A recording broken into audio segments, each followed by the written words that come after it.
বেঙ্গালুরু থেকে গ্রেপ্তার করে আগরতলা নিয়ে আসা হয়েছে বাংলাদেশি মানব পাচারকারী নিলয় আহমেদ জয়কে। তার সাথে গ্রেপ্তার করা হয়েছে আরেকজন অভিযুক্ত মধুপুর থানার কৈরাছোপার খোকন দাস।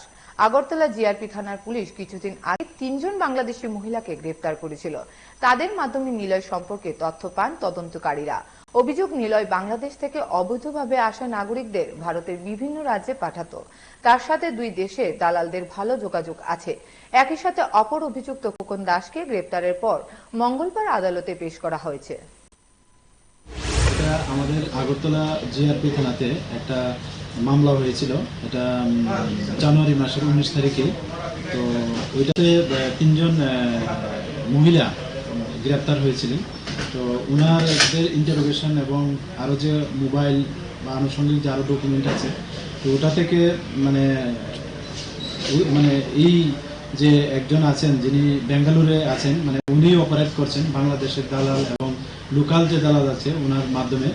তো আমরা আমাদের ঊর্ধ্বতন কর্তৃপক্ষের আদেশ মূলে আমাদের ত্রিপুরা ক্রাইম ব্রাঞ্চের আমাদের সার্তারা এবং আমাদের আগরতলা জিআরপি থানার অফিসারও যায় ওই সন্ধানে, এবং মোবাইলের যে নেটওয়ার্ক সিস্টেম আছে ওইটাকে ইউজ করে। তো ওইখান থেকে একজনকে গ্রেপ্তার করে নিয়ে আসে গতকালকে। তো ওনার নাম নিলয় আহমেদ জয়। বেসিক্যালি উনি যাত্রাবাড়ি থানার অন্তর্গত, যা বাংলাদেশে ঢাকাতে অবস্থিত। তো আজকে আমরা ওনাকে আমাদের মহামান্য আদালতে প্রেরণ করছি এবং পুলিশ রিমান্ডও চেয়েছি, এবং আমরা দেখছি যে এটার সঙ্গে আরও কে বা কারা যুক্ত আছে, আমরা অবশ্যই তাদেরও আইনের আওতায় আনবো। প্রিলিমিনারি ইন্টারোগেশনে তো উনি বলছেন যে উনি প্রায় 8-9 মাস ধরে এখানে অবস্থান করছেন। তো আমরা সবটা বিষয়ে দেখছি কি আরও বিষয়, মানে আরও কি অনেকদিন ধরে আসছে বা ওনার সঙ্গে আরও কে কে থাকতে পারে। তো আমরা এগুলি দেখছি। ওর সাথে কোনো ভারতীয় কাগজপত্র পাওয়া গেছে?